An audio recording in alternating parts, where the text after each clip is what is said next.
Hello, কেসটা কালকেই কোর্টে উঠবে। কেসটাকে এমনভাবে সাজান যাতে কালকেই ফয়সলা হয়ে যায় আর আমার ছেলেকে আমি বাড়িতে নিয়ে আসতে পারি। অপূর্ব আর পারমিতা যাতে কোনোভাবেই আমার ছেলেকে আটকে রাখতে না পারে। যে করেই হোক ওদেরকে একটা বড় শিক্ষা দিতেই হবে। এক্সকিউজ মি, আমি আপনাকে পরে ফোন করছি।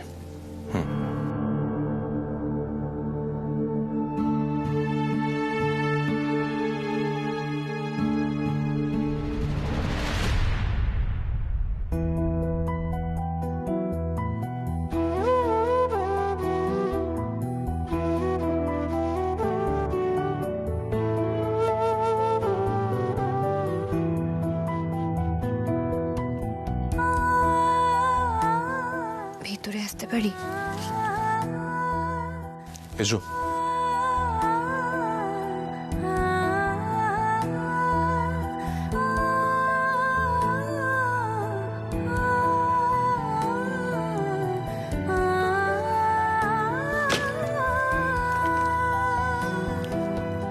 বসো।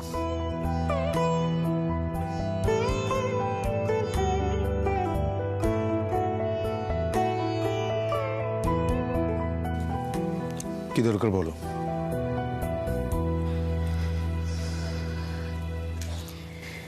হিমাংশু, আমি তোমাকে কতগুলো কথা বলতে চাই।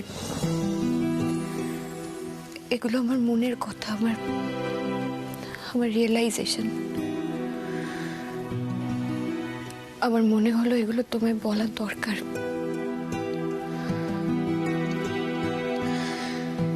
হিমাংশু, সবকিছু হারানোর যন্ত্রণায় আমিও তোমার মতোই বিদ্ধ হয়েছি। আমি এখন এমন একটা জায়গায় দাঁড়িয়ে রয়েছি,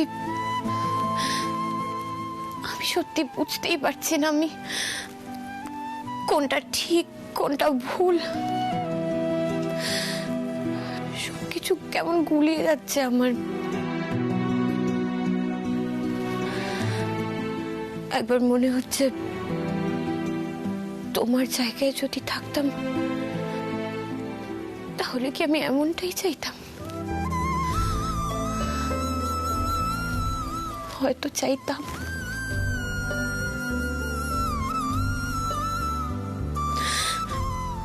হয়তো না।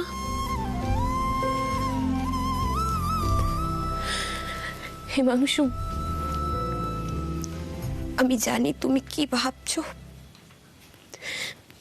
তুমি ভাবছো তো পারমিতা এতটা বদলে গেল কি করে।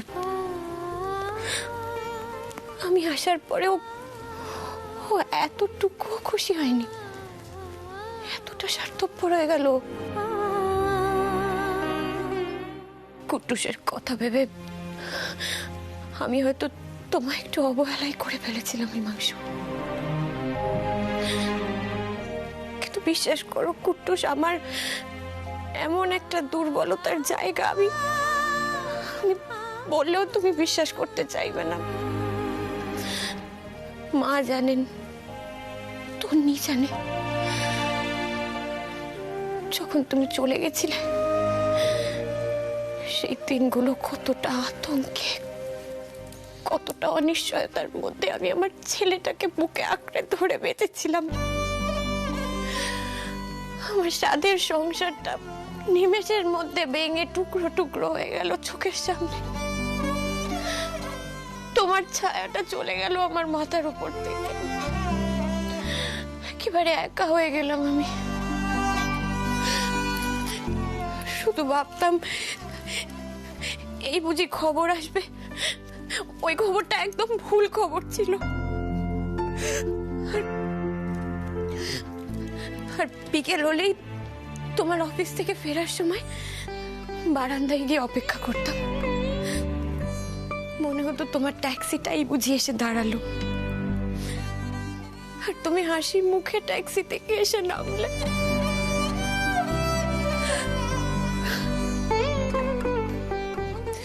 চোখের জল ফেলতে ফেলতে আর কাদার শক্তিটাও চলে গেছিল।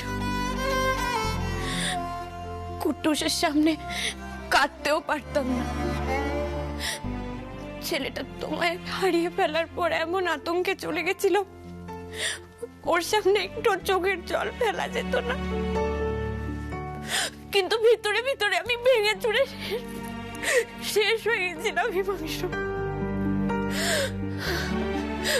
ঘরের মধ্যে শুধু মনে হতো তুমি আমাকে পরি বলে ডাকছো, শুধু কানে এই শব্দটাই আসতো আমার। তোমার জিনিসপত্র, তোমার জামা কাপড়, অফিসের কাগজপত্র সব একইভাবে ছিল, শুধু তাতে তোমার ছোঁয়া ছিল না। আমি কিন্তু কোনোদিনও এতটুকু ধুলো পড়তে দিইনি। আমি রোজ ওই জিনিসপত্রগুলো পরিষ্কার করে মুছে আলমারিতে তুলে রেখে দিতাম। আমি শুধু আশায় ছিলাম সব দুঃস্বপ্ন মিথ্যে করে তুমি হয়তো এসে দাঁড়াবে আমার সামনে, আবার আমাদের সংসারটা এসে উঠবে। কিন্তু তুমি তো স্মৃতি হয়ে গেলে। স্মৃতি,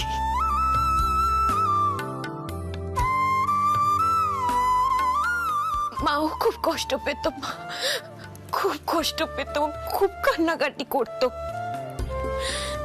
কিন্তু কুট্টুসের কথা ভেবে আমরা আমাদের নিজেদের কষ্ট ভুলে নতুন করে বাঁচার চেষ্টা করেছিলাম। ওইটুকু একটা বাচ্চাও ও কোনোদিনও মেনে নিতে পারেনি যে ওর বাবা স্টার হয়ে গেছে আর কোনোদিনও ওর কাছে ফিরে আসবে না। ও না একেবারে শকে চলে গেছিল, চরম শক পেয়ে একেবারে চুপ হয়ে গেছিল। খালি মনে হতো আমি ওকে সুস্থভাবে বাঁচিয়ে রাখতে পারবো তো। ওকে আমি বাবা মা দুজনেরই কেয়ার দেওয়ার চেষ্টা করেছিলাম। ওর মন ভোলাতে তোমার মতো সেজে, ওর বাবার মতো সেজে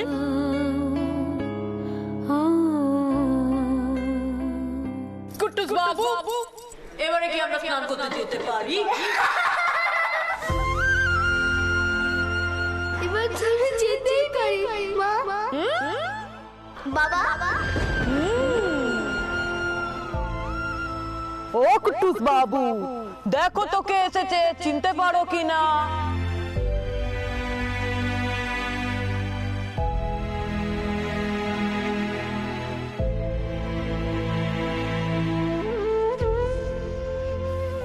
হিমাংশু, তুমি ফিরে আসার পর এই ভয়টাই পেয়েছিলাম আমি। তোমাকে হারানোর আতঙ্ক থেকে অনেক কষ্টে পেরিয়েছে বাচ্চাটা। এখন তুমি ফিরে এসেছো জানলে ওর মনে কি প্রভাব পড়বে। ও তো ছোট, বলো, বাচ্চাদের মন কিভাবে চলে এটা তো আমাদের বোঝার সাধ্য নেই। বিশ্বাস করো হিমাংশু, আমার কখনো এরকম কোনো ইচ্ছা ছিল না। আমি কখনো তোমার থেকে তোমার ছেলেকে আলাদা করে দেবো এসব ভাবিনি। শুধু একটা ভয় কাজ করছিল মনের মধ্যে, ছেলেটাকে হারানোর ভয়। আসলে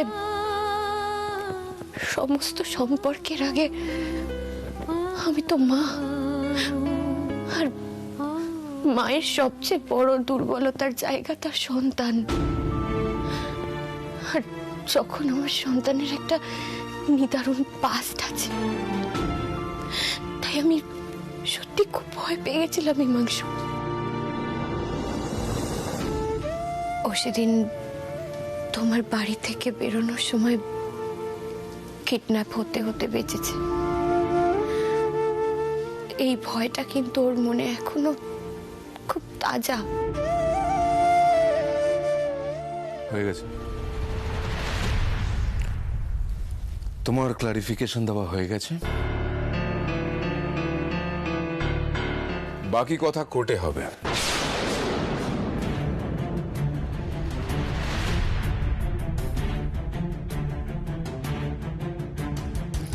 হিমাংশু, হিমাংশু, আমি হাত জোর করে বলছি, আমার উপর রাগ থেকে তুমি কুট্টুসের এত বড় ক্ষতি করে দিও না হিমাংশু। আমরা কুট্টুসের বাবা মা, তুমি কুট্টুসের জন্মদাতা বাবা, এই সত্যিটা কেউ কোনোদিনও বদলাতে পারবে না হিমাংশু। তুমি ওর সাথে কথা বলো না, ওর সাথে কথা বলো, সময় কাটাও, একটু ওকে সহজ হতে দাও। দেখো ওর মনে তো একটা ভয় রয়েছে, ওই ভয়টা দেখবে কথা বলতে বলতে ঠিক কেটে যাবে। তুমি আমাদের বাড়িতে এসো, আমাদের বাড়ির সবাই তুমি সাদরে গ্রহণ করবে। আমি বলছি তো সব ঠিক হয়ে যাবে হিমাংশু। কোর্টে গিয়ে কি হবে বলো? কোর্ট কি সিদ্ধান্ত দেবে? তোমরা তো বাবা ছেলে, তোমাদের তো কাছাকাছি আসতে হবে। তার জন্য মেলামেশা করা, কথা বলা, সময় কাটানো, এগুলোরই তো প্রয়োজন। তাহলেই তো সম্পর্কটা সহজ হয়, তাই না হিমাংশু? তোমার কথা শেষ হয়ে গেলে তুমি আসতে পারো, আমার অনেক কাজ আছে। আর হ্যাঁ, কালকে সময় মতো কোর্টে পৌঁছে যেও। হিমাংশু, হিমাংশু, এরকম করো না হিমাংশু, এরকম করো না। দেখো তোমার মাথায় এখন আগুন চড়ে রয়েছে বলে তুমি কথাটা বুঝতে পারছো না যে কুট্টুসের কত বড় ক্ষতি হয়ে যাচ্ছে এতে। তোমার মাথা ঠান্ডা হলে একবার ভেবে দেখো, এই টানাটানিতে কিন্তু কুট্টুসের অনেক বড় ক্ষতি হয়ে যাবে। হোক টানাটানি, তারপরে কুট্টুস কোর্টে যাবে, কাঠগড়া দাঁড়িয়ে বলবে যে ও ওর বাবাকে চায়, ওর বাবার কাছে ফিরে আসবে। একটা কথা ভালো করে মাথায় রেখো পারমিতা, আমার ছেলের সাথে দেখা করবার জন্য আমি তোমার দয়ার ভিক্ষা চাইব না। তোমার যেরকম কুট্টুসের উপর অধিকার আছে, আমারও তেমন আমার ছেলের উপর অধিকার আছে। আর সেই অধিকারের জোরে আমি আমার ছেলেকে আমার বাড়িতে ফিরিয়ে নিয়ে আসব। তোমাকে চ্যালেঞ্জ রইল, দেখি তুমি আর তোমার বর্তমান হাজবেন্ড আমাকে আটকাতে পারো কিনা।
পারমিতা, কি হলো?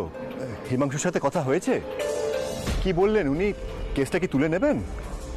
সর্বাণী ম্যামের চেম্বারে চলো। আমি হিমাংশুকে অনেক বোঝাবার চেষ্টা করলাম, যে মানুষটা নিজের ছেলের অধিকার পাওয়ার জন্য ছেলের ভালো মন্দের কথাটাই ভাবছে না, তার কাছে আমি কি করে আমার ছেলেকে তুলে দিই? আমার ছেলের মঙ্গলের জন্যই এবার আমাকে লড়তে হবে। আমি লড়ব। চলো অপূর্ব।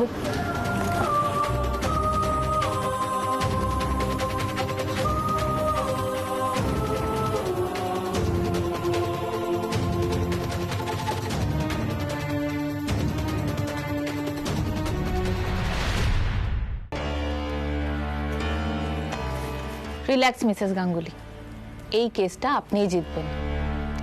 আমার এতদিনের অভিজ্ঞতা থেকে এই কথাটা আমি আপনাকে জোর দিয়ে বলতে পারি। দেখলে তো পারমিতা, এই জন্যই আমরা আপনার কাছে দৌড়ে এসেছি ম্যাডাম। আপনার সাথে কথা বলাটা সত্যি খুব দরকার ছিল। পারমিতা খুব মন মরা হয়ে আছে। ও ধরেই নিয়েছে যে কুট্টুস ওর থেকে দূরে চলে যাবে। আপনি বলুন না ম্যাডাম, আইনি হেল্প নিয়ে কি মায়ের থেকে তার নিজের সন্তানকে কেড়ে নেওয়া সম্ভব? মিসেস গাঙ্গুলি, আপনার হাজবেন্ড কিন্তু একদম ঠিক কথা বলেছেন। আপনিই তো কুট্টুসের মা, আর সন্তানের ওপর সব থেকে বড় অধিকার মায়ের। তাছাড়া কুট্টুস এখনো মাইনার, আর আপনারা দুজনে তো ভালোই রোজগার করেন। কুট্টুসকে এত ভালো পরিবেশে বড় করে তুলছেন, ওকে লেখাপড়া শেখাচ্ছেন, আর কুট্টুস যে মিস্টার গাঙ্গুলির সাথে কত ভালোভাবে অ্যাটাচড সেটা কোর্ট দেখলেই বুঝতে পারবে। So don't worry. আচ্ছা ম্যাডাম, কুট্টুসকে কি কোর্টে নিয়ে যেতে হবে? না, তার দরকার হয়তো পড়বে না, কিন্তু তাও বলে রাখলাম। হিমাংশুকে অনেক বোঝালাম, কিন্তু কুট্টুসের দিকটাও বুঝতে চাইল না। দেখুন মিসেস গাঙ্গুলি, এখন এসব কথা ভেবে একদম মন খারাপ করবেন না। কালকে এটা একটা ওপেন অ্যান্ড শাট কেস হবে। জাজ খুব তাড়াতাড়ি আপনাদের পক্ষে রায় দেবে।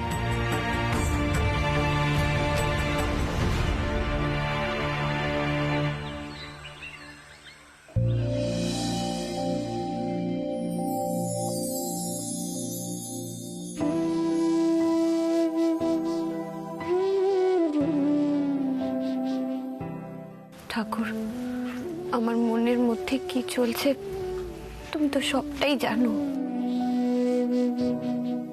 হিমাংশুকে অনেক বোঝাবার চেষ্টা করলাম, কিন্তু তোমার যেরকম কুট্টুসের উপর অধিকার আছে, আমারও তেমন আমার ছেলের উপর অধিকার আছে। আর সেই অধিকারের জোরে আমি আমার ছেলেকে আমার বাড়িতে ফিরিয়ে নিয়ে আসবো। তোমাকে চ্যালেঞ্জ রইল, দেখি তুমি আর তোমার বর্তমান হাজবেন্ড আমাকে আটকাতে পারো কিনা। ঠাকুর, ঠাকুর, হিমাংশু তো এমন মানুষ নয়।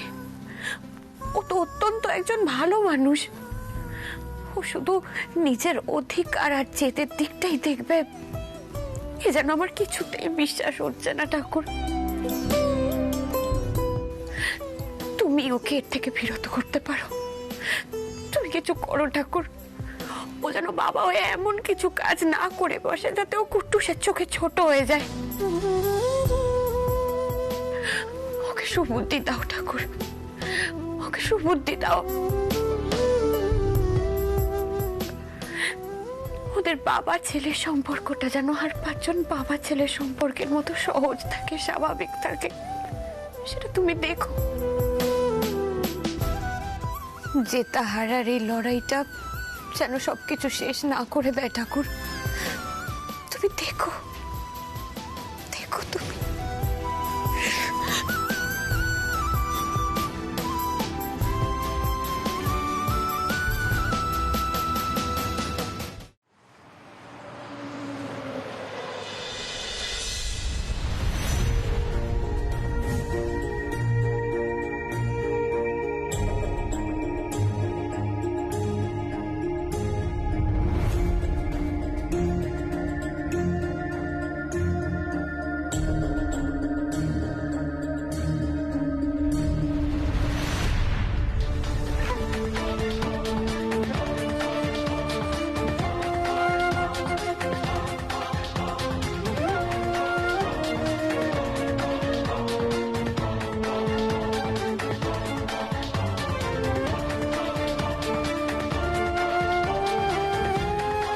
আইনি লড়াইয়ের জন্য তৈরি তো মিস্টার গাঙ্গুলি? পারমিতাকে আমি একটা সুযোগ দিয়েছিলাম, কিন্তু ও সুযোগের সদ্ব্যবহার করলো না। এনিওয়েজ, এবার যা হবে ফেয়ার ওয়েতে হবে। হিমাংশু, আপনি আমাকে আগে বলেননি কেন যে উল্টো দিকে একজন মহিলা লয়ার রয়েছে? তাহলে আমি সময় নষ্ট করে আসতাম না।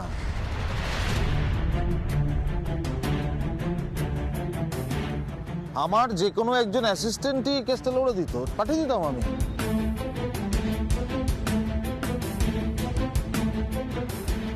অসুবিধা কিছু নেই, কারণ এই কেসের ফয়সলা আজই হয়ে যাবে।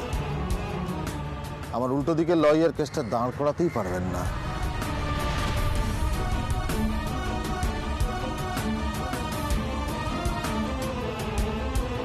চলুন।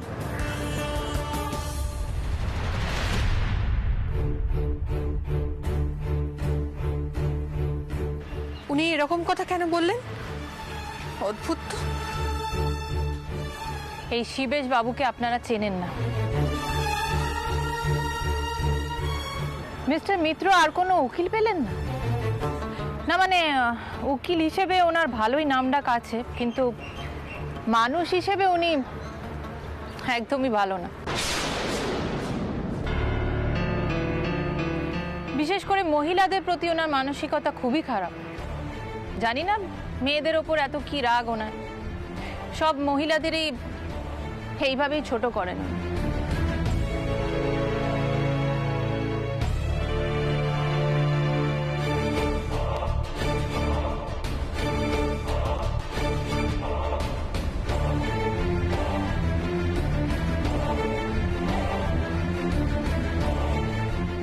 তোমরা মেয়েরা কেন লয়ার প্রফেশনে আসো বলো তো? মানে কি মনে হয় এটা এত ইজি? ল নিয়ে পড়াশোনা করাটা, কাজ করাটা এত সহজ? ওয়াটসলেস। যাও এখান থেকে।